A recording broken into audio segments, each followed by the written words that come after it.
자, 안녕하십니까. 하이퍼리뷰입니다. 제가 전에 동영상으로 의예과 합격생 스펙 분석이라고 해서 4개 강의에 대한 강의를 찍었어요. 그래서 1편, 2편, 3편, 4편 찍고 그 다음에 이제 의예과에서 워낙 중요한 수능 최저학력 기준에 대한 분석을 2개를 찍어서 동영상을 올렸습니다. 그래서 이제 또 많은 분들이 말씀하시기를 우리가 의예과 말고 다른 일반 대학에 대한 부분들도 좀 더 심층적으로 좀 정리 좀 했으면 좋겠다 라는 의견이 있어서 이번에는 이제 서울대학교 자연계열 합격생 스펙 분석이라고 해서 서울대학교 2개의 전형이 있죠. 그렇죠? 지역균형 선발 전형과 일반 전형에 대한 분석, 그 다음에 경쟁률이라든가 추합 가능성, 실제 합격생들의 합격 사례 또는 자기소개서 어떻게 작성해야 하는지 라고 하는 수시 전형에서 서울대학교 수시 전형의 전반적인 내용에 대한 부분들을 정리를 하려고 합니다. 일반적으로 입시 상담을 하거나 아니면 이제 학원에 오셔가지고 입시 설명회를 하는데 그때보다 조금 동영상을 찍는 게 사실 좀 더 깊이 있는 것 같아요. 왜냐하면 입시 설명회라는 것이 아무래도 시간적으로 제한이 있다 보니까 심층적으로 내용을 좀 설명하기보다는 부모님들이나 아니면 궁금해하는 내용들 위주로 진행을 하고 그냥 단편적인 내용들 설명하고 대부분 이제 자료로 설명을 보충하는 경우들이 많은데 이렇게 유튜브로 이제 강의를 찍다 보니까 좀 더 깊이 있게 내용 설명이 이루어질 수 있어서 그런 면에서는 장점이 아닐까라는 생각이 듭니다. 자, 오늘은 그래서 이제 일반 대학 첫 번째 시간으로 서울대학교 자연계열에 대한 합격생 스펙 분석 진행하도록 하고 요거 외에 이제 서울대 끝나고 나면 뭐 연세대, 고려대, 그 다음에 이제 뭐 한양대 쭉 이어서 일반 대학들도 같이 정리해 나가려고 생각을 하고 있고요. 그 다음에 의예과 스펙 분석 진행한 건 지금 4편까지 진행하고 보셨던 것처럼 이 수능 최저학력 기준에 대한 것까지 해서 총 한 5회, 6회 정도 정리해 놨는데 그것도 마찬가지로 계속 이어서 한 10회 정도까지 정리를 이어갈 생각이고요. 그렇게 정리를 이어가다 보면 또 부모님들이 그런 내용들을 보다 보면 원서 지원에도 커다란 도움이 되고 또 올해는 원서 지원이 하지 않는다 하더라도 현재 고등학교나 1학년이나 2학년 학생들 내가 이제 내년에 내후년에 내가 목표 대학을 가려고 하는 학생들이 볼 때 공부의 방향을 잡는 데 있어서 커다란 도움이 되지 않을까라는 생각으로 해서 열심히 잘 준비해서 계속해서 올리도록 하겠습니다. 자, 먼저 서울대학교는 전형적으로 봤을 때 딱 2개의 전형을 가지고 있어요. 그러니까 다른 대학들에 비해서 전형이 좀 더 간소하죠. 아시는 것처럼 이제 연세대 같은 경우에 전형이 일반적으로 학생부 교과, 학생부 종합전형, 그 다음에 거기다 특기자 전형, 논술 전형까지 하면 전형이 한 4개 정도 전형이 구분이 되어지죠. 그러니까 전형이 많다라고 하는 것은 그만큼 내가 가지고 있는 학생의 고등학교의 프로파일이나 학생의 학업적 우수성이나 다양성에 맞게끔 들어갈 수 있는 진입로가 여러 개 있다는 거죠.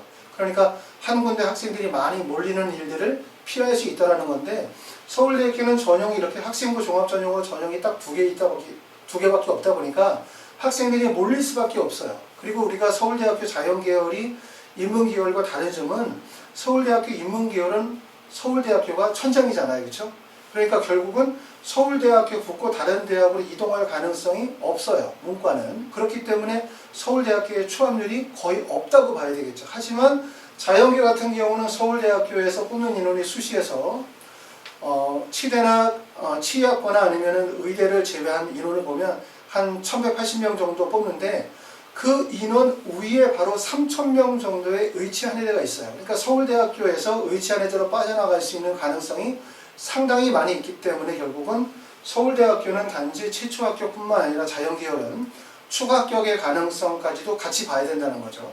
그리고 추가 합격이 벌어진다라고 하는 건 결국은 학생들끼리의 점수 편차폭이 커지게 된다는 거예요. 왜냐하면 1, 2, 3, 4등이 있는데 예를 들어서 2등과 3등이 다른 대학을 선택해서 빠져나가게 되면 결국 1등과 4등이 되고 점수가 이만큼의 간격 차이가 벌어질 수밖에 없기 때문에 추합률이 커진다는 건 결국 학생들끼리의 성적의 점수 편차폭이 커질 수밖에 없다라는 점을 가지고 있습니다.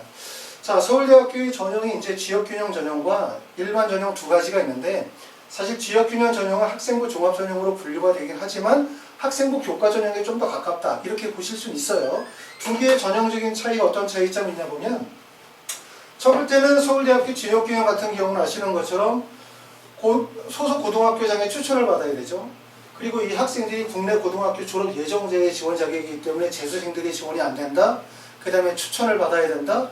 추천을 아무나 해주는 건 아니지 않습니까? 그렇죠? 학교별로 추천 인원이 2명이기 때문에 결국은 교과 성적 중심으로 전교 1등과 전교 2등이 추천을 받겠죠. 그렇기 때문에 이거는 학생부 종합전형이라 하더라도 추천을 받고 그 다음에 국내 고등학교 졸업 예정자가 지원한다는 특징들 때문에 교과전형에 가깝다고도 볼 수 있고요. 일반 전형 같은 경우는 고등학교 졸업이나 졸업 예정자가 지원을 할 수 있으며 추천이 필요가 없습니다. 그러니까 이건 고등학교 3학년 또는 재수생 그 다음에 추천을 받을 정도의 학업적인 역량이 되지 않는 학생들, 내신 성적이 흔히 말해서 1.1이 아니어도 1.456 또는 2점대가 되어진다 하더라도 일반 전형의 원서 지원이 이루어질 수 있다, 이렇게 보실 수 있고요. 그 다음에 전형 방법에서 보면은 지역균형은 전에는 서류 플러스 면접 전형으로 일괄 합산 방식이죠, 그냥. 그러니까 다단계로 진행하지 않고 일괄 합산 방식으로 진행했는데 올해는 동일하게 일괄 합산 방식이긴 하지만 서류 70% 면접 30이라고 해서 반영 비율을 정확하게 구분짓고 있습니다. 그렇죠? 반해서 일반 전형 같은 경우들은 전형 방식의 다단계 전형 방식을 동일하게 전년도와 마찬가지로 유지하고 있고 1단계에서 서류평가 100%로 2배수를 선발하고 난 다음에 2단계에서 1단계 성적 100%에 면접 구술고사 100%를 실시해요. 자, 그 다음에 이제 지역균형은 면접 같은 경우는 제출 서류를 토대로 한 서류 내용을 확인하고 기본적인 학업적인 소양을 평가하는 10분 정도의 면접이기 때문에 사실상 면접의 비중으로 봤었을 때는 일반 전형에 비해서 높지 않다, 이렇게 봐야 되겠죠. 그리고 일반 전형은 면접이 공통 출제 문항을 활용한 심층 구술 면접이기 때문에 면접의 비중이 아주 크다고 볼 수 있어요. 왜냐하면 지역균형 전형은 학교장의 추천을 받은 경우들이기 때문에 대부분 일반계 고등학교에서 내신 성적이 우수한 학생들이기 때문에 결과적으로 서류평가를 통해서 학생들끼리의 높낮이가 어느 정도 결정이 되어진 상태이므로 면접은 사실상 확연 면접이라고 할 수 있지만 물론 그래도 물론 중요하죠. 하지만 일반 전형 같은 경우는 지원하는 학생들의 폭이 되게 다양하잖아요. 그렇죠? 그러니까 일반계 고등학교도 있고 자사고 학생들도 있고 강남권 학생들도 있고 과고나 영재고 학생들도 있고 또 거기다가 해외 고등학교 졸업생까지 들어오다 보니까 다양한 학력 지표를 가지고 있는 학생들이 들어오다 보니 결국은 1단계만으로 학생들의 높낮이를 정확하게 판단하기가 어렵죠. 이렇게 다양한 지표들이 1단계에서 수렴이 되는 경우들은 결국 2단계 면접 비중이 커질 수밖에 없어요. 그렇기 때문에 면접 비중이 상당히 크다, 이렇게 말씀을 드릴 수 있습니다. 그리고 또 다른 차이는 지역균형 같은 경우는 수능 최저 학력 기준이 있고 일반 전형은 없어요. 지역균형은 수능 최저가 있다 하더라도 4개 영역 중에 3개 영역 이상 2등급이기 때문에 아주 높진 않아요. 물론 의대에 비해서 높진 않지만 항상 제가 말씀을 드렸던 것처럼 우리가 4개 영역 중에서 3개 영역 2등급 맞는 게 결코 쉬운 것은 아니다 라고 봐야 돼요. 그 이유의 첫 번째는 우리가 이제 수능에서 영어가 절대평가로 바뀌게 되어지면서 결국 전년도는 국어 영역이 상당히 어려웠잖아요. 올해는 어떻게 될지 모르겠지만 결국 수능이라는 것이 수시에서는 최저학력 기준으로 활용이 되어지지만 정시에서는 그게 표준점수 100분의 1을 통해서 결국 원서 지원이 이루어져야 되다 보니까 수능이라는 것이 결국은 하나의 시험이지만 2개의 목적을 가지고 있는 거예요. 그러다 보니까 수능이 마찬가지로 올해도 변별력을 확보해야만 될 가능성이 높다. 그러다 보면은 결국 영역별 영역 간에 난이도 차이가 발생될 가능성이 있어요. 그렇기 때문에 평상시에 나는 수학에 되게 잘하고 수학에 자신이 있었지만 실제 수학이 어렵게 되어지면 예상치 못한 등급을 맞을 수도 있다는 거죠.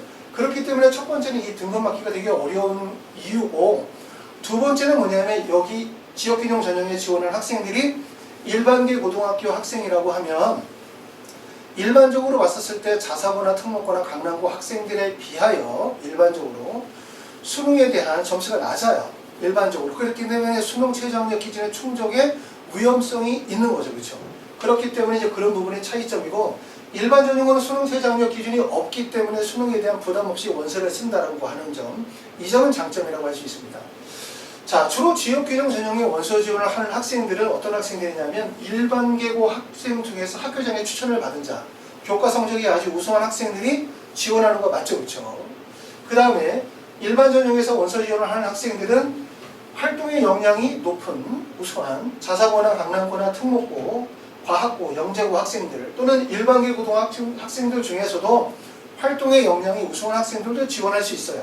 물론 이게 지역균형 전형과 일반 전형을 서로 구분되어져 있긴 하지만 원서 지원을 하다 보면 지역 균형에 적합한 학생들이 일반 전형에 원서 지원해서 붙는 경우도 있고 일반 전형에 원서를 지원하던 학생이 지역 균형 전형에 원서를 써서 붙는 경우도 있어요. 그렇기 때문에 꼭 지역 균형 전형은 일반계 고등학교, 일반 전형은 자사고나 특목고 영재고에 적합하다 이렇게 100%를 말할 수는 없어요.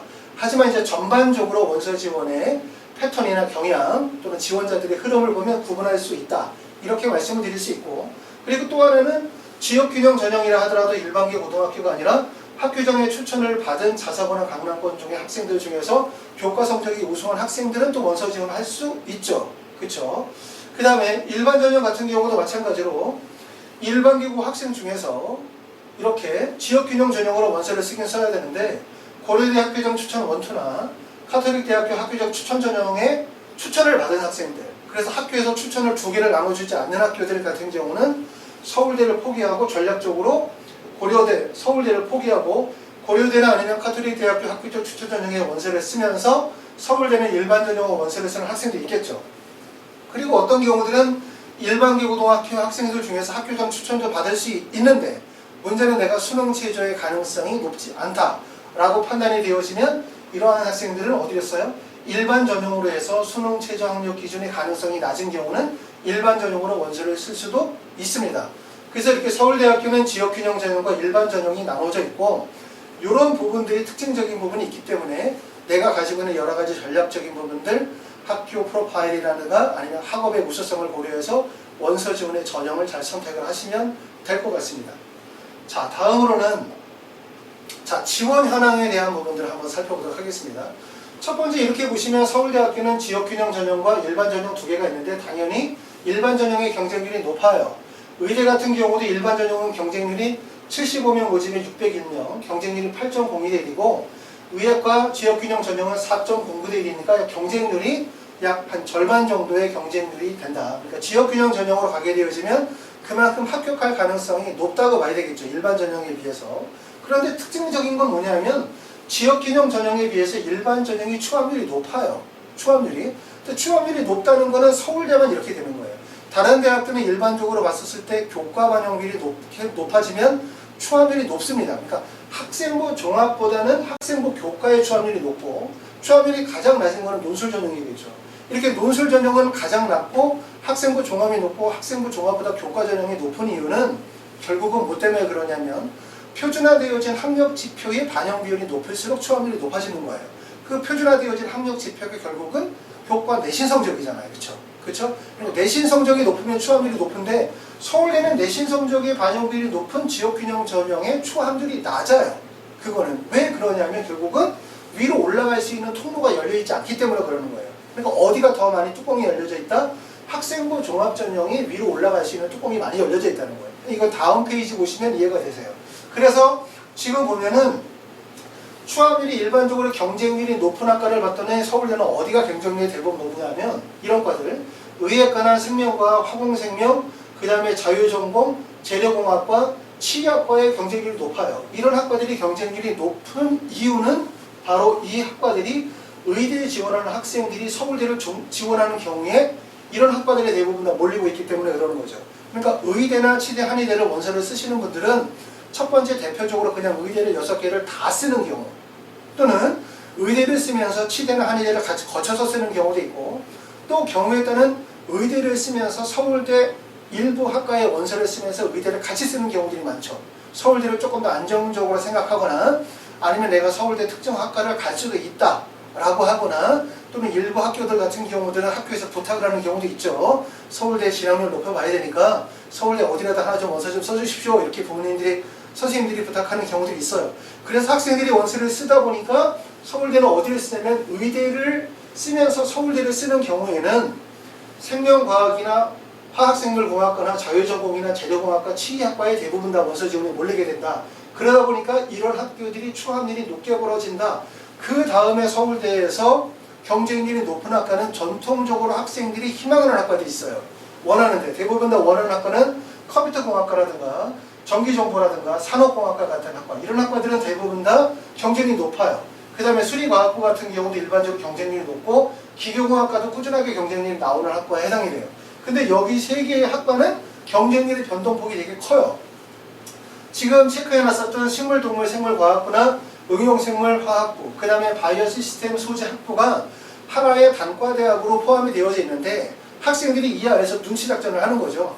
우리가 수시는 일반적으로 원서 지원 직전에 자기소개서를 다시 써서 바꾸기가 어렵기 때문에 눈치작전이 잘 이루어지진 않지만 세개 학과 같은 경우는 공통점이 되게 많다 보니까 경쟁률에 따라서 학생들이 학과를 변경을 해서 합격을 목적으로 전략적으로 원서 지원을 하다 보니 경쟁률이 높을 때가 있고 낮을 때가 있는데 2019년도에 경쟁률이 가장 높았던 거는 바이오 시스템 소재학과가 경쟁률이 13.44대 1의 경쟁률이 나왔어요. 그쵸? 그 다음에 2018년도에는 어디가 나오냐면 바이오 시스템 소재학부가 7.35대 1이었어요. 그러니까 2018년도에는 7.35대 1이었었는데 2019학년도에 13.44대 1이니까 결국은 이 구간은 뭐다? 눈치작전이 벌어지는 구간이다 라는 부분을 볼 수 있죠. 그러니까 서울대의 경쟁률을 보면 첫 번째는 의대로 연결되어지는 일부 학과, 그 다음에 눈치작전이 발생이 되어지는 학과, 전통적으로 내가 의대는 관계없고 동일 계열에서 서울대 연구대를 목표로 삼는 학생들이 있죠. 내가 컴퓨터에 관심이 있다. 이런 학생들은 의대 가라고 해도 안 갈 거 아니에요. 그렇죠? 그런 학생들은 컴퓨터 공학과 쪽으로 원서를 쭉 쓰게 되니까 서울대, 연대, 고대 쭉 원서를 쓰겠죠. 카이스트까지. 그러니까 이런 전통적인 학과들의 경쟁률이 몰리는 경향들이 있어요.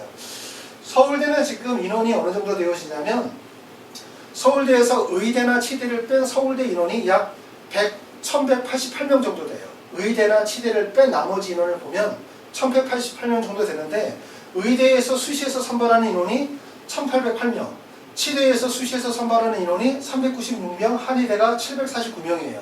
그럼 의치한 애들을 다 합치면 얼마다?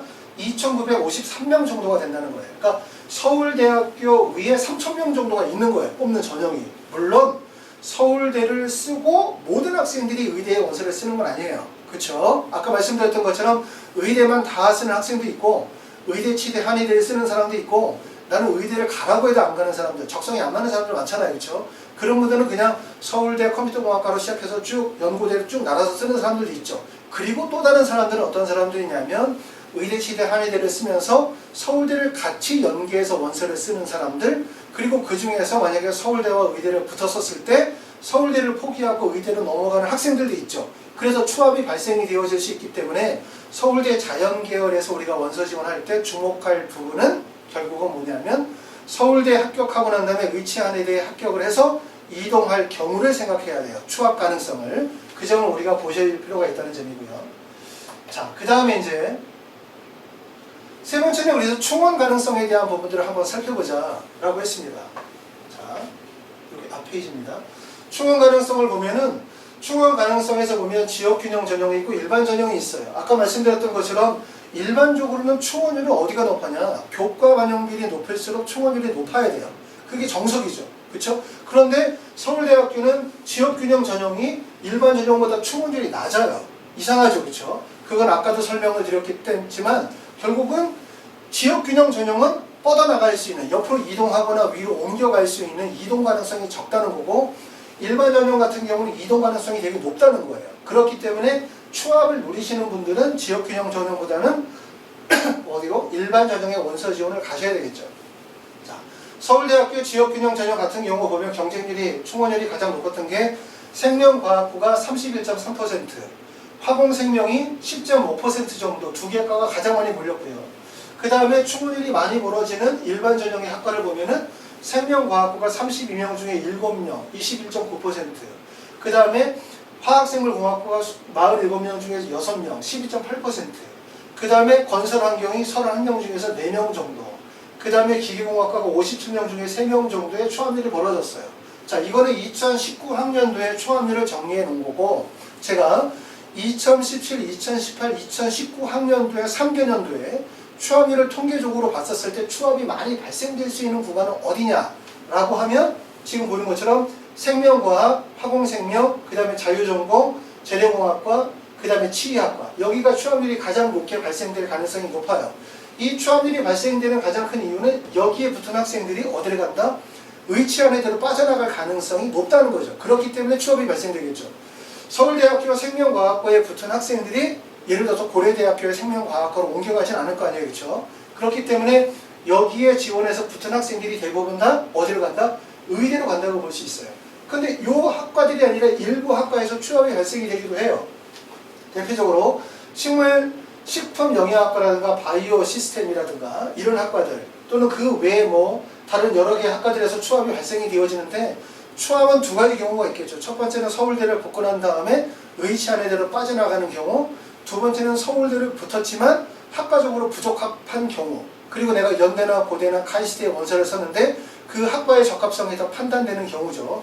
우리가 문과는 일반적으로 그냥 일방적으로 대학 중심으로 이동을 해요. 그렇죠? 대학 중심으로 대부분. 하지만 자연계는 대학도 물론 좋지만 학과 선택이 잘못되어지게 되어지면 결국 학과 공부도 적성에 잘 안 맞을 뿐만 아니라 나중에 졸업하고 난 다음에 진로의 부분이 있다 보니까 자연계 학생들은 아무래도 대학도 중요하지만 학과의 중요성을 많이 보고 있는 거예요. 그러다 보니까 하위 학과에서 취업이 발생이 되어지거나 상위 학과에서 의대로 취업이 발생이 되어지는 두 가지가 있고, 그리고 취업이 전혀 발생이 되어지지 않는 학과들이 있죠. 서울대에서 의대와 무관하고 그 다음에 연대나 고대에 비해서 월등히 좋다라고 판단되어진 학과들이 있어요. 예를 들어서 전기정보공학과나 컴퓨터공학과나 산업공학과나 에너지연구학과 이런 학과들은 대부분 서울대가 끝이에요. 천장이라고 볼 수 있기 때문에 취업이 돌기가 사실상 어렵다라고 볼 수 있습니다. 자, 네 번째. 자, 그러면 이제 생각해 볼 건 뭐냐면 지역균형 전형의 원서를 쓰는 학생이라면 과연 원서지는 어떻게 이루어질 수 있을까? 이 점을 고민해 보는 거예요. 아까 말씀드렸던 것처럼 왜 일반적으로 봤었을 때는 학생부 교과 전형이 취업률이 높아요. 그렇죠? 당연히. 왜?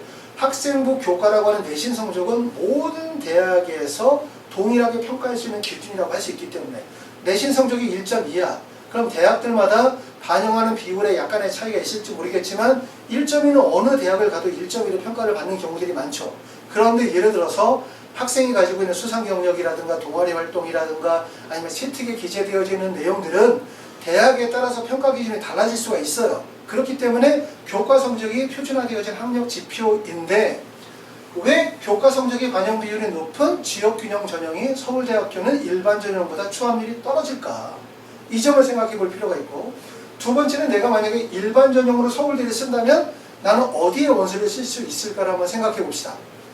자, 서울대학교 일반 전형으로 원서를 쓰는 학생이라면 첫 번째 우리가 생각할 수 있는 게, 자, 자연공학 계열에서 아래쪽을 보시면 연세대학교, 고려대학교, 카톨릭대, 한양대, 서강대, 중앙대, 카이스트 여기까지 원서를 생각해 볼 수 있어요. 물론 서울대를 원서를 쓰신 분이 저 밑에 경희대에 원서를 쓸 수도 있고 또 국민대에 원서를 쓸 수도 있어요. 그렇죠? 거기 거 못 쓴다는 뜻은 아니고 일반적으로 봤었을 때는 서울대를 원서를 쓴 학생들이 생각해 볼 수 있는 게 한 중대 정도까지를 만약에 우리가 고려해 본다면 과연 이 학생은 어디에 원서를 쓸 수 있을까 생각해 봅시다.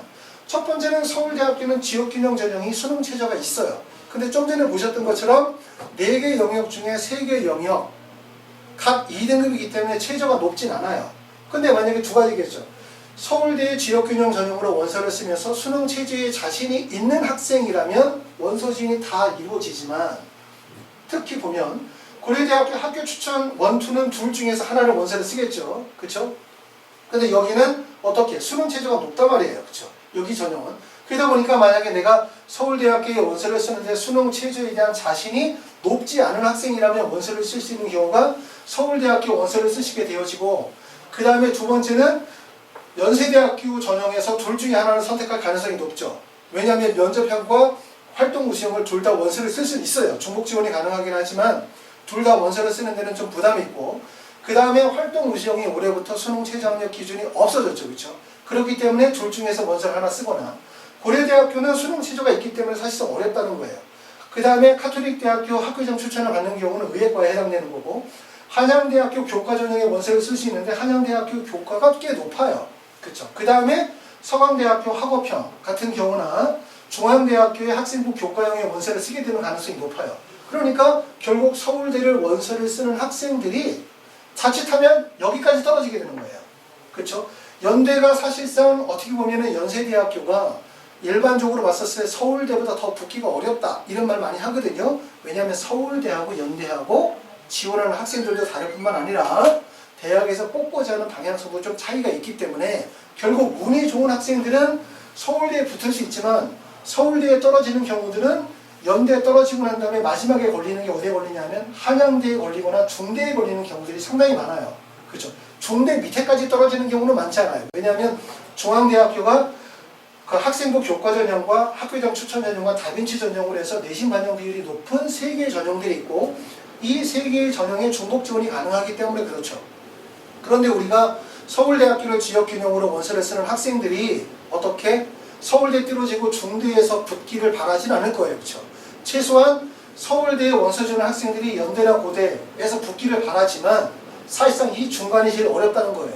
그렇죠? 그렇기 때문에 서울대를 붙거나 그렇지 않으면 한양대나 아니면 중대로 가는 경우들이 많아요. 한양대학교는 학생부 교과 전형이 서울대 지역균형과 달리 추함률이 되게 높아요.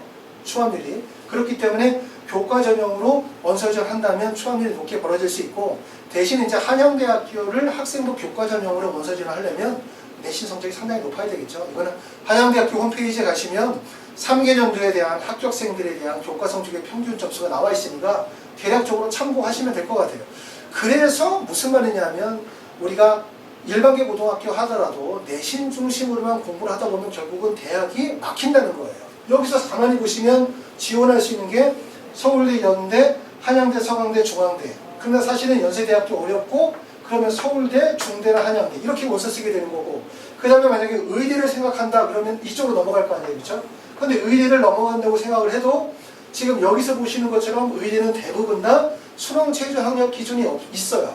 그 다음에 의대 중에서 수능 최저 학력 기준이 없는 교과 전형은 인제대학교 의예 전형밖에 없습니다. 그리고 의대 같은 경우도 보면은 학생부 교과 전형으로 택하는 의대들이 보시면 전북대학교 학생부 교과, 을지대, 전남대, 영남대, 순천향대, 부산대, 가천대, 건양대, 충북대, 고신대, 경상대이기 때문에 다 어떤 대학들이냐면 위에 나와 있는 수능 체제를 미반영하는 학교들 나와 있는 한양대, 중앙대, 경희대, 성균관대, 고려대, 연세대, 서울대에 비해서 의대에 대한 선호도가 대부분 떨어지는 지방에 있는 의대들이란 말이에요. 그러니까 결국은 뭐냐면 내가 일반계 고등학교에서 내신 성적만 우수해가지고 우수해서 제일 좋은 시나리오는 서울대에 딱 붙는 방법 이거 하나. 그렇지 않으면 어디를 간다? 중대를 간다는 거예요. 중대. 그런데 내가 그러지 않으려면 교과 성적에다 뭐를 갖춰야 되냐면 결국 학교에서 진행이 되어지는 여러 가지 활동의 우수성을 갖춰야 되겠죠. 그러니까 수상 경력이나 동아리 활동이라든가 세부 능력 특기사항이라든가 기타 여러 가지 활동의 우수성을 통해서 내가 지원 학과에 대한 적합성과 역량이 있다는 걸 갖추셔야 돼. 그래야만 이런 연세대학교 같은 학교에서 붙을 수 있는 가능성이 생기는 거고 그리고 여기다 더 한 발짝 더 나아가서 내가 만약에 의대를 가거나 아니면 조금 더 안정적으로 가려고 하면 결국 수능 최저고 확보가 돼야 돼요. 수능 최저고 확보가 되어져야만 위에 있는 것처럼 의과대학에서 을지대나 전남대나 순천향대, 부산대 같은 학교의 원서 지원이 이루어질 수 있겠죠. 이해되시죠? 근데 만약에 난 내신 성적이 좋고 학교 추천을 받았어. 그런데 활동의 역량과 우수성 뛰어나지 않고 그 다음에 수능 최저 충족 가능성이 높지 않아 라고 하면 결국은 어디에 걸리냐면 중앙대에 걸릴 가능성이 되게 높아요. 이해되시죠? 그렇기 때문에 아까 말씀드렸던 것처럼 왜 서울대학교 교과 전형이 일반 전형보다 추함률이 낮냐? 그 이유는 바로 뭐냐면 서울대에 붙은 학생들이 그 위쪽 대학 서울대가 전체적으로 아까 말씀드렸던 것처럼 의대나 치의학과를 제외한 서울대학교 자연계열의 선발 인원이 약 1188명 정도 되어지고 의치아래대가 3000명 정도나 되는데도 불구하고 서울대에 붙은 학생들이 추함률이 떨어지는 이유는 지금 보시는 것처럼 지역균형 전형으로 원서를 쓴 학생들이 쓸 수 있는 대학이 없어요. 왜냐하면 수능 최저 충족이 안 되면 여기 다 안 되고 그 다음에 수능 최저 충족이 안 되면 쓸 수 있는 게 인제대 의예 이거 하나밖에 없거든요. 그러다 보니까 인제대 의예과는 학생들이 많이 몰리게 되고 인제대 의예과는 학생부 교과 100% 전형이 아니에요. 다단계 전형으로 서류평가 플러스 면접이 같이 들어가기 때문에 결과적으로 활동의 역량이 되게 필요하다. 그러므로 내가 지방의 일반계 고등학교들처럼 내신 성적이 우수한 학생들 내신 성적만 믿고 내신 성적이 좋으면 대학 갈 거라고 생각하시면 절대로 안 돼요. 왜냐하면 내신 성적뿐만 아니라 활동의 역량과 우수성 그 다음에 수능 체조에 대한 부분들이 확보되어져야만 결국은 대학을 원하는 대학에 합격할 가능성이 있다 이거죠. 내신만 보고 자신하다가는 결국은 어디 간다? 중대 간다는 걸 이해하셔야 돼요. 서울대를 원서를 썼지만 결국 최종적으로 붙는 거는 중앙대 정도에 붙을 거고, 그러면 어떻게 됩니까? 그냥 또 재수하셔야 돼요. 그렇기 때문에 이런 점들이 우리가 지역균형 전형의 원서 쓰는 학생들의 원서 지원의 패턴이라고 볼 수 있고요. 자, 그 다음으로 넘어가서, 자, 그러면 이제 일반 전형의 원서를 쓰는 학생들, 그럼 아까 말씀드렸던 것처럼 왜 일반 전형이 지역균형보다 출항률이 높게 벌어질 수밖에 없느냐, 이걸 말씀드릴게요. 일반 전형 같은 경우는 지금 보는 것처럼 지역균형은 수능 최저가 있는 학교들이 있었죠. 대표적인 학교가 고려대 같은 학교가 수능 최저가 있었어요. 그렇죠? 그 다음에 이제 카톨릭 대학교 학교장 추천 전형도 수능 최저가 있었어요. 그런데 여기는 대부분 일반 전형의 원서를 쓰는 학생들이 쓰게 되어지는 서울대학교, 연세대, 고려대, 한양대, 성균관대, 서강대, 중앙대까지 보면 수능 최저가 다 없어요. 그 다음에 추천서도 다 필요가 없어요. 그렇죠? 그렇기 때문에 학교장의 추천을 받을 이유가 없다는 거예요. 그렇기 때문에 원서 지원에 제약이 없어요. 만약에 내가 서울대학교를 일반 전형으로 원서를 쓰게 되어진다. 그럼 그런 학생들이 원서를 쓸 수 있는 방법은, 첫 번째는 연세대학교는 활동 우수형과 특기자 전형 두 가지로 나눠지죠. 이 전형의 차이는 물론 이 두 가지를 중복 지원하셔도 상관은 없어요. 하지만 내가 만약에 과학고나 영재고나 특목고 출신의 학생들이다. 그럼 일반적으로 봤었을 때 특기자 전형의 원서를 쓸 가능성이 높죠. 이것도 마찬가지로 특기자 전형은 꼭 과학고나 영재고나 특목고 학생들과 쓰는 게 아니라 일반계 학생이라 하더라도 활동의 역량이 우수하고 본인이 다른 학생들보다 경쟁 가능성이 있다고 생각하면 지원하실 수 있어요. 하지만 일반적으로 전형이 이렇게 두 개로 구분되어져 있지 않습니까? 활동 우수형과 특기자 전형으로 나눠졌으니까 이거는 이제 고등학교의 유형에 따라서, 학교의 프로파일에 따라서 어느 정도 구분이 되어져 있다고 볼 수 있겠죠. 그렇기 때문에 학생들이 원서를 쓸 때 내가 만약에 강남의 일반계 고등학교 정도 되고 어느 정도 활동의 우수성이 인정이 된다. 아니면 내가 자사고고 그 다음에 활동의 우수성이 인정이 된다. 그런 학생들이 원서를 쓰는 게 서울대학교 원서 쓰고, 그 다음에 연세대학교 활동 우수형 원서를 쓰고, 그러고 나면 고려대학교 일반 전형으로 원서를 쓰겠죠. 그렇죠? 근데 일반 전형과 차이점은 고려대학교 일반 전형은 수능 최저가 있어요. 그러니까 수능 최저가 있으니까 원서 지원이 어렵잖아요. 그래서 수능 최저 안 되는 학생들이 일반 전형보다는 특기자로 원서를 쓰겠죠. 특기자 전형으로. 최저가 없으니까. 이렇게 원서를 쓰고, 그러면 그러고 난 다음에 한양대학교 학생부 종합 쓰고, 그 다음에 성균관대학교의 계열 모집과 학과 모집은 중복 지원이 가능하기 때문에 둘 다 원서를 쓰거나 하나만 원서를 쓰는 경우들이죠. 그러면 사실상 서울대학교, 그 다음에 연세대학교 쓰고, 고려대학교에서 만약에 일반 전형이나 특기자 전형 원서 쓰고, 한양대에 원서 쓰고, 성균관대를 원서를 쓰게 되어지면 결국 서울대학교 일반 전형의 원서를 쓰는 학생들은 서울대부터 시작해가지고 성균관대까지, 성균관대 밑에 서강대나 중앙대까지 원서를 쭉 나란히 쓸 수 있는 거예요. 그렇죠? 그렇기 때문에 원서 지원이 5개가 카이스트까지 포함해가지고 만약에 7개를 원서를 쓰게 되면 서울대에서부터 시작해서 대부분 성균관대에서 그냥 끝나는 경우들이 많아요. 그런데 아까 보여드렸던 지역균형 같은 경우는 어떻다고 했습니까?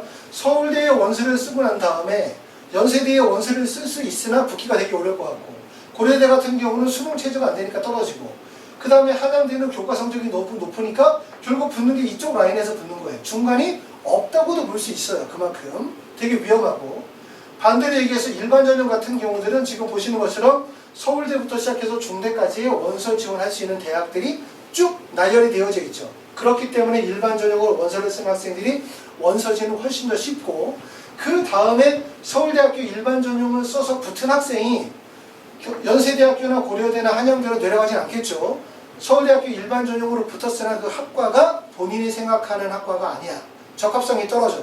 그런 경우들은 연대나 고대로 넘어갈 수도 있어요. 근데 서울대를 벗어나는 경우들은 대부분 어떤 경우다? 의대나 치대, 한의대를 써서 가는 경우들이죠. 자, 그럼 의대를 보면 아까 봤었던 학생부 교과 전형의 의대와 좀 달라요. 학생부 종합 전형의 의대가 첫 번째는 수능 최저학력 기준을 미적용하는 학교들이 있어요. 여기 보면 인하대, 한양대, 중앙대, 경희대나 성균관대, 고려대, 연세대, 서울대까지 주요 메이저 의대들이 여기에 다 포함이 되죠.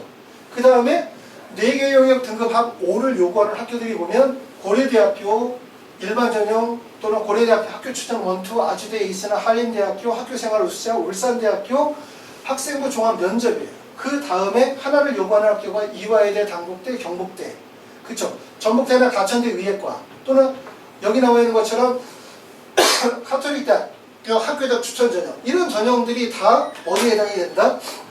학생부 종합전형에 해당된다는 거예요. 그렇기 때문에 아까 봤었던 지역균형 선발 전형에 비해서 학생부 종합전형은 위로 많이 열려있죠. 왜냐하면 의대들도 지원할 수 있는 의대들이 많을 뿐만 아니라 대부분 메이저 의대들과 주요 의대들이 학생부 교과 전형이 아니라 학생부 종합 전형으로 학생들을 선발하고 있기 때문에 그러는 거예요.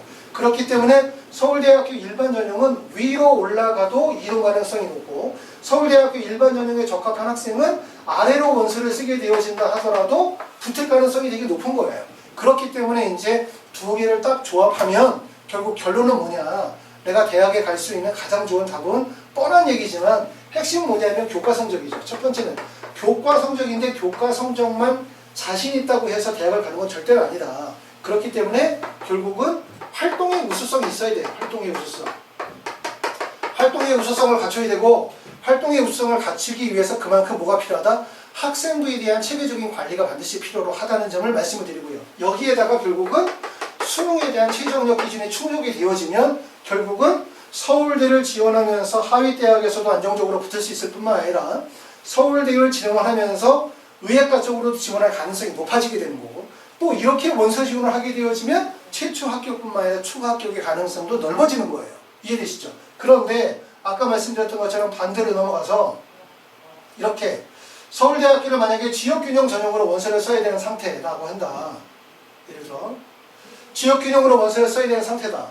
그러면 지역균형으로 원서를 쓰는 학생들이 모두 다 그런 건 아니지만 내가 만약에 가지고 있는 게 교과 성적 정도다라고 한다면 실제로는 지역균형의 원서를 쓰지만 연대나 고대나 아래쪽 대학에서 수능 최저학력 기준에 대한 부분이나 활동의 우수성의 부족으로 인해서 붙지 못하고 결과적으로 아래까지 내려오면 중대까지 내려와야 되는 거고 의대로 가려고 하면은 지방에 있는 의대들이나 선호도가 떨어질 뿐만 아니라 이 의대들도 수능 최저학력 기준이 높아요. 그러니까 수능 최저가 실현이 안 되니까 안 되고 그럼 결국 몰릴 수 있는 거는 인제대 의예과밖에 안 됐는데 이것도 교과 100% 전형이 아니다 보니까 어려운 거예요. 그럼 결국은 내신 성적 중심으로 해서 서울대학교 지역균형의 원서를 쓰는 학생은 붙으면 서울대생이지만 떨어지면 사실은 아무것도 아닌 경우들이 대부분이라는 거예요.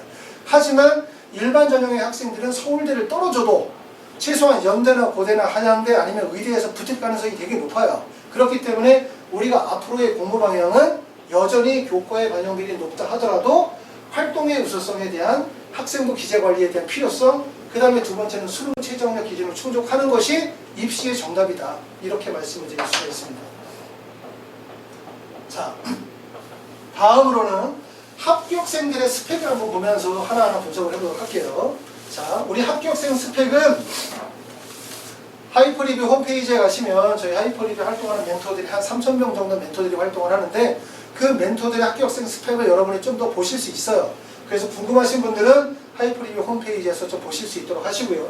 자, 이 학생의 특징을 보면 과학부를 졸업했고 교과 성적이 2.76 정도의 성적이에요. 좋은 성적이라고 말할 수 있고 이 학생은 의대의 뜻이 없어요.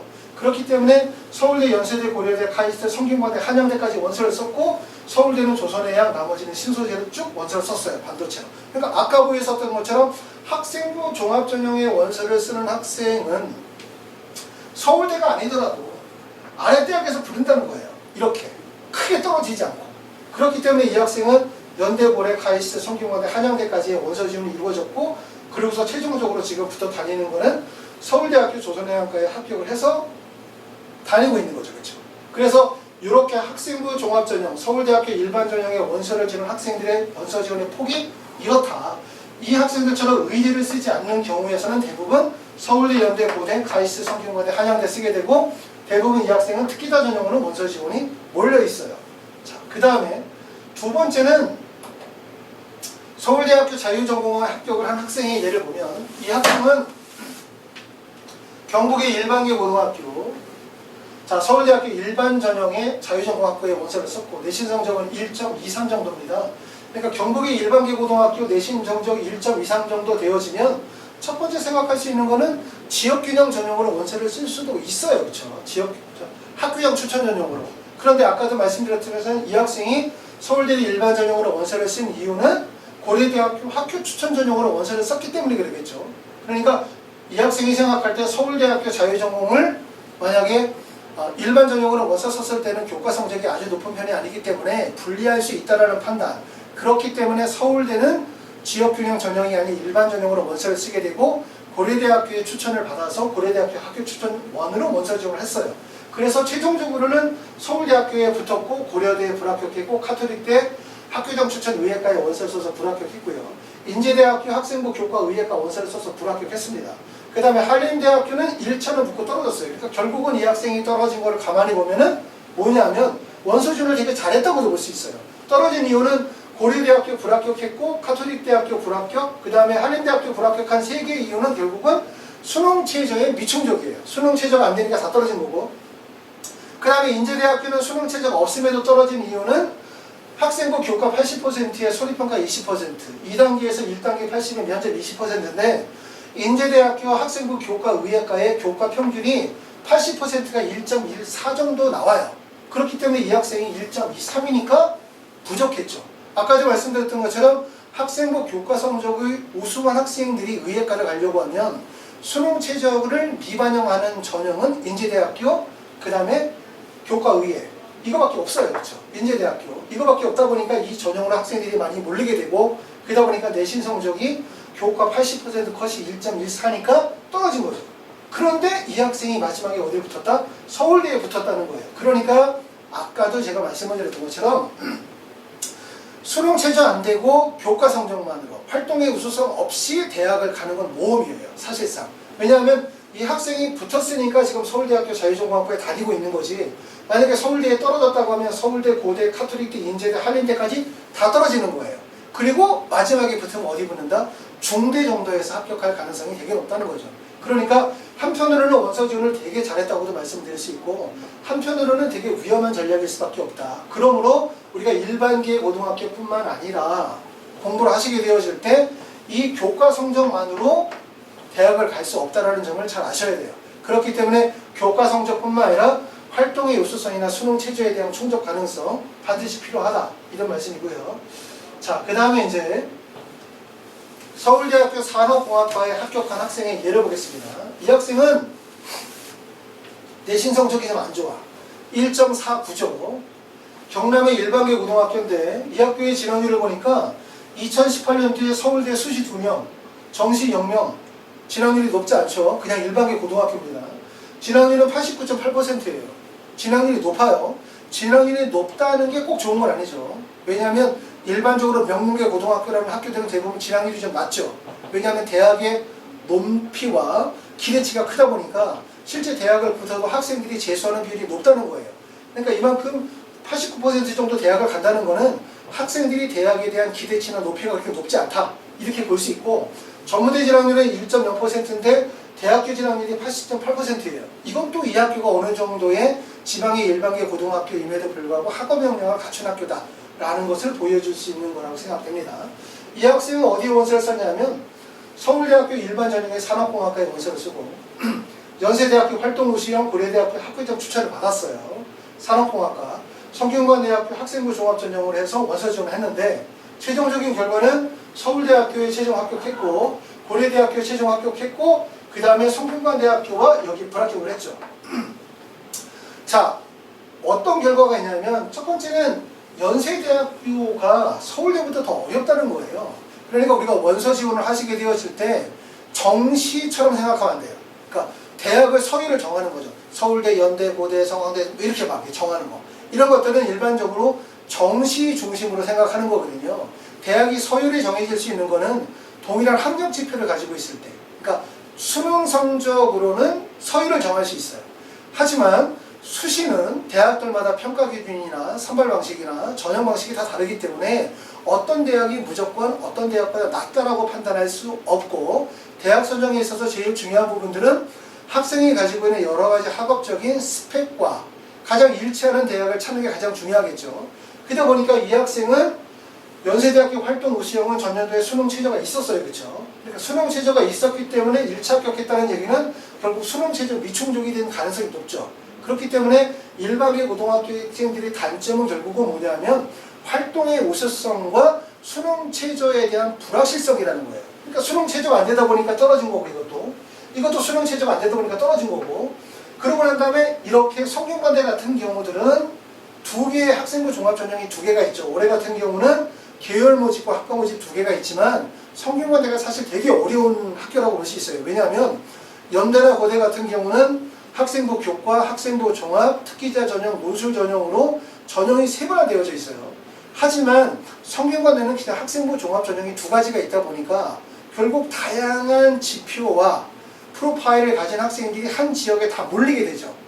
그러다 보니까 결국은 이런 일반계 고등학교 학생들이 내신 성적이 아주 우수하지 않으면 다른 활동의 우수성이 높은 학생들에 비해서 경쟁력이 떨어진 거예요. 그러니까 결국은 다 떨어진 거죠. 그러니까 붙은 게 딱 여기 하나만 붙은 꼴이에요. 그렇죠? 그래서 아까 제가 설명을 드렸었던 것처럼 여기 앞에 자 지역균형 전형의 경우를 아까 제가 설명을 드렸었던 것처럼 지역균형 전형의 학생들이 선발한 학생들, 이런 학생들이 이제 실제 붙는 거를 보면 여기죠. 서울대에 붙고 연대고대 다 떨어지는 거예요. 결국 마지막에 붙는 게 중대로 갈 가능성이 되게 높다는 거죠. 그러니까 이 학생은 지금 어떻게 됐냐. 연세대학교 활동우수 썼는데 수능체제가 있었으니까 안 됐어. 그 다음에 고려대학교도 학교장 추천 받았으나 수능체제니까 안 됐어. 그 다음에 한양대 교과는 아예 못 썼어. 내신 성적이 워낙 높거든요. 그러고 난 다음에 결국은 중앙대나 한양대 이쪽에 원서를 쓴 거죠. 그런데 여기서 다 떨어지고 운이 좋게 서울대학교 산업공학과에 붙은 거죠. 그래서 말씀드렸던 것처럼 교과 중심의 전형은 붙으면 서울대생이고 떨어지면 아무것도 아니에요. 그렇기 때문에 이렇게 교과만으로 성적만으로 가는 거는 되게 위험하다는 점을 말씀을 드리고, 그렇기 때문에 이제 올해 원서를 써야 되는 분들은 본인이 가지고 있는 특장점을 잘 판단해서 원서 지원의 전략을 짜셔야 될 거고, 내가 고등학교 1학년이거나 고등학교 2학년이거나 아니면 중학교 3학년인 학생들은 이런 내용들을 보면서 내가 앞으로 학교에서 어떤 활동들, 어떻게 학생부를 기재 관리할 거고 또 어떻게 방향을 잡고 공부할지에 대해서 방향을 잘 세워서 하셔야지, 나 내신 성적 좋으니까 나중에 무조건 난 서울대 갈 거야 이렇게 생각하시면 절대로 안 됩니다. 자, 자유전공 확보의 경우는 이렇게 해서 이제 설명을 드렸습니다. 그래서 입시는 운이 따라야 한다 라고 하지만 결국은 운은 전략이에요. 전략이 잘 세워져야만 운이 따르는 거죠. 전략이 없는데 운이 따를 수는 없습니다. 그렇죠? 그렇기 때문에 우리가 이제 고등학교 1학년이나 2학년 학생들은 지금서부터 전략을 잘 짜가지고 준비를 하셔야 될 거고, 그 다음에 이제 현재 고등학교 3학년이거나 아니면은 재수생들처럼 당장 올해 원서를 써야 되시는 분들은 조금 더 깊이 있게 본인이 가지고 있는 특장점들을 잘 분석을 해서 원서 지원의 전략을 짜야 되겠다. 이런 말씀을 드립니다. 자, 다음. 죄송합니다.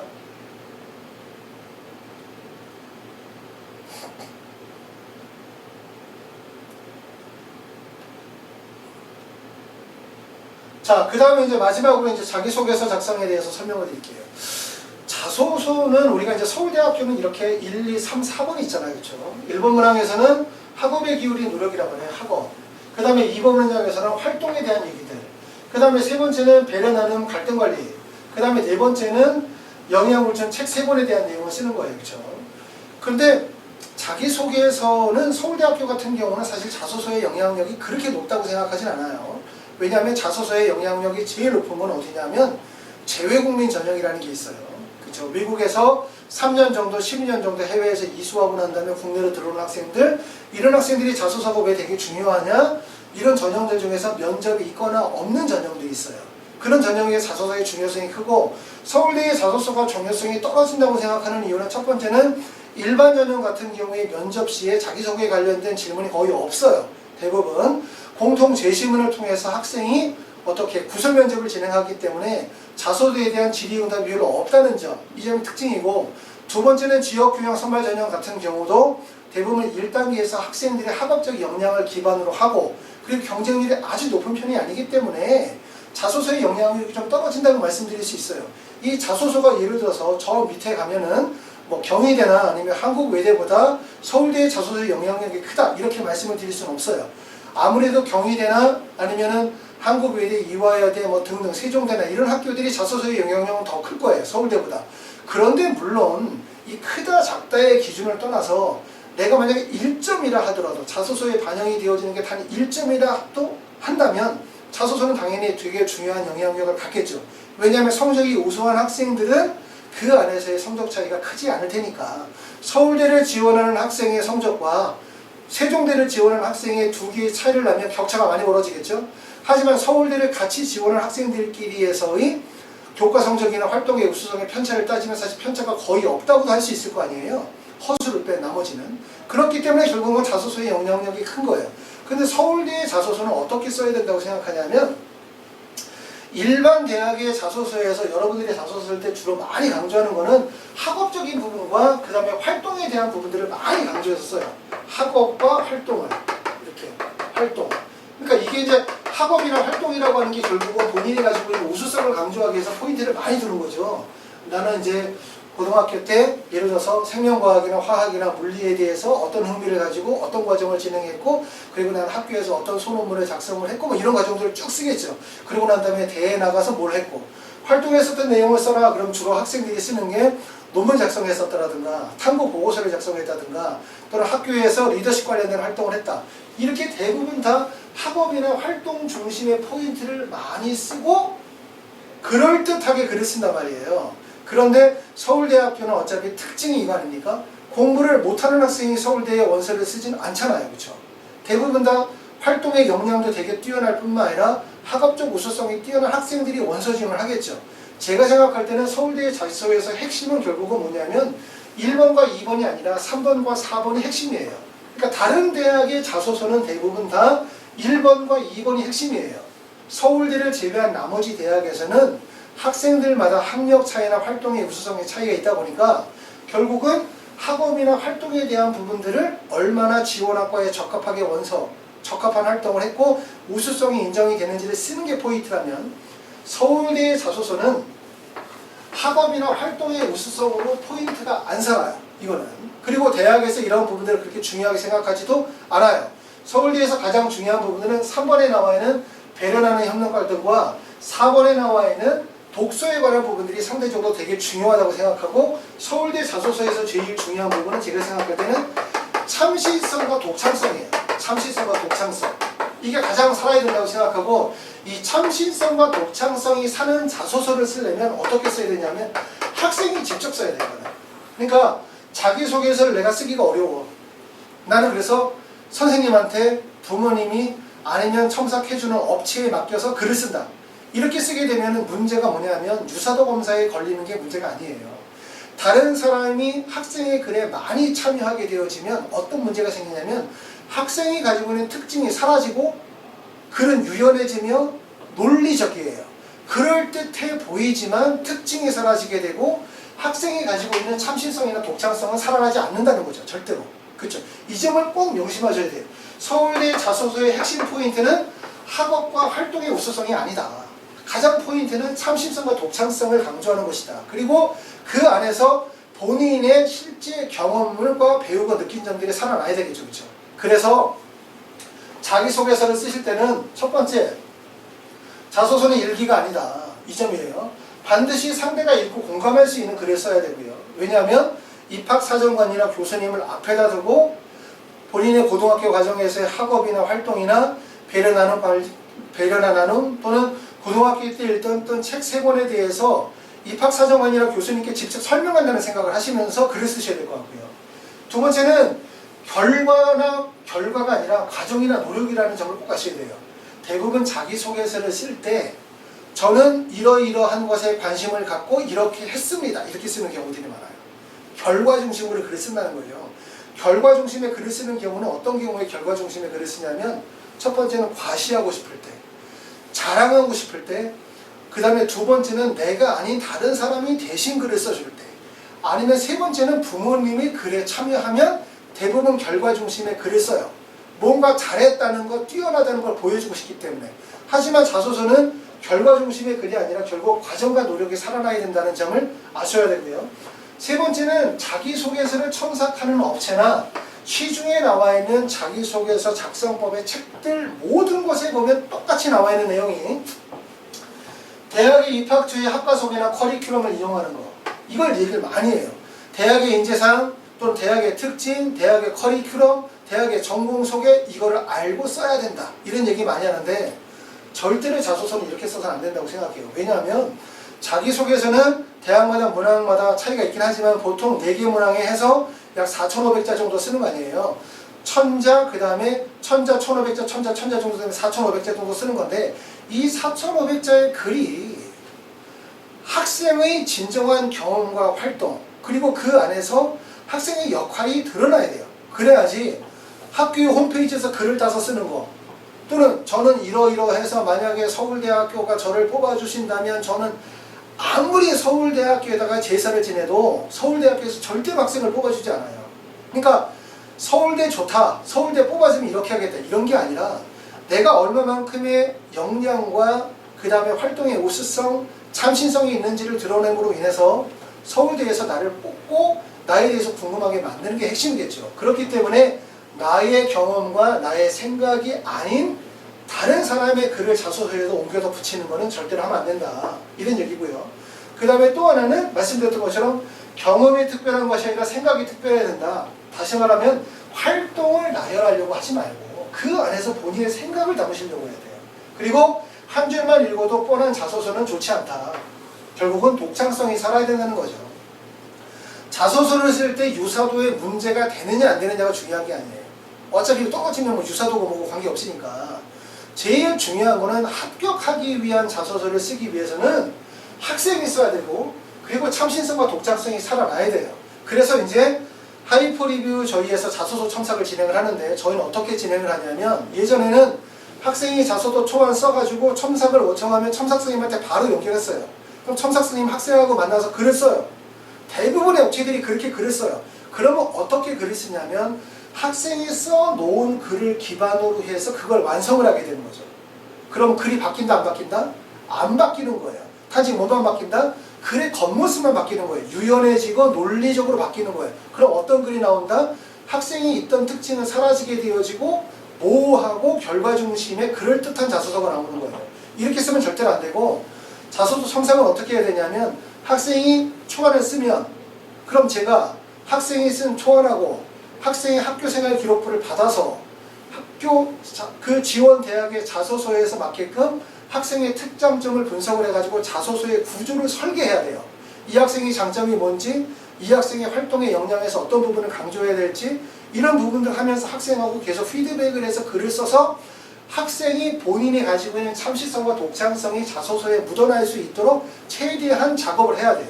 작업을. 그쵸? 그리고 그게 글이 어느 정도 완성이 되어지면 그게 거의 95%. 그 다음에 마지막으로 첨삭 선생님한테 넘겨서 글자 수에 맞춰서 글을 완성하는 과정. 첨삭 선생님이 자소서에 손을 대는 걸 최소화시켜야 되는 게 좋은 자소서가 나온다고 저는 생각을 해요. 왜냐하면 문과 선생님이 입시에 대해서 정확히 알지 못하시는 분들이 단지 글을 쓰시는 분들이 글 작업을 진행을 하게 되면 우리가 흔히 말하는 것처럼 자소서가 뭐가 된다? 자소설이 되는 거예요. 소설이. 서울대 자소서는 잘 쓰는 게 중요한 게 아니에요.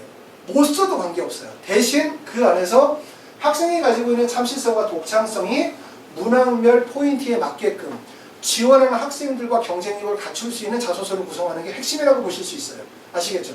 자, 그러면 제가 여기까지 말씀을 드리면 오늘 이 시간에 서울대학교 지역균형 전형과 일반 전형에 대한 전형의 차이, 그 다음에 경쟁률, 그 다음에 추합의 가능성, 또 서울대 자연계열이 왜 중요한지, 왜 서울대 자연계열에서 뽑는 인원이 1188명 정도 선발하지만 치의학과나 아니면 의대를 뺀 나머지 한 3000명 정도의 의치안에 대해 선발 인원이 있기 때문에 추합의 가능성이 많이 열려있다는 거죠.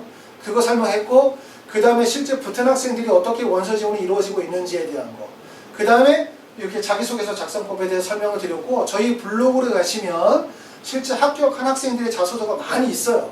그래서 여러분이 자소서를 쓰실 때 먼저 꼭 해보셔야 되는 거는 다른 학생들이 어떻게 자소서를 쓰고 있는지를 보셔야 돼요. 물론 그 자소서도 학생이 그냥 쓴 자소서는 아니겠죠. 당연히 누군가에게 첨삭을 받겠죠. 학생이 글을 쓰고 난 다음에 첨삭 안 받고 혼자 써서 내는 사람 많지 않죠. 왜? 혼자 써서 내기가 어려워요. 왜? 자소서를 써본 적이 없으니까 도대체 이렇게 쓰는 게 자소서인지 모르잖아요. 그렇죠?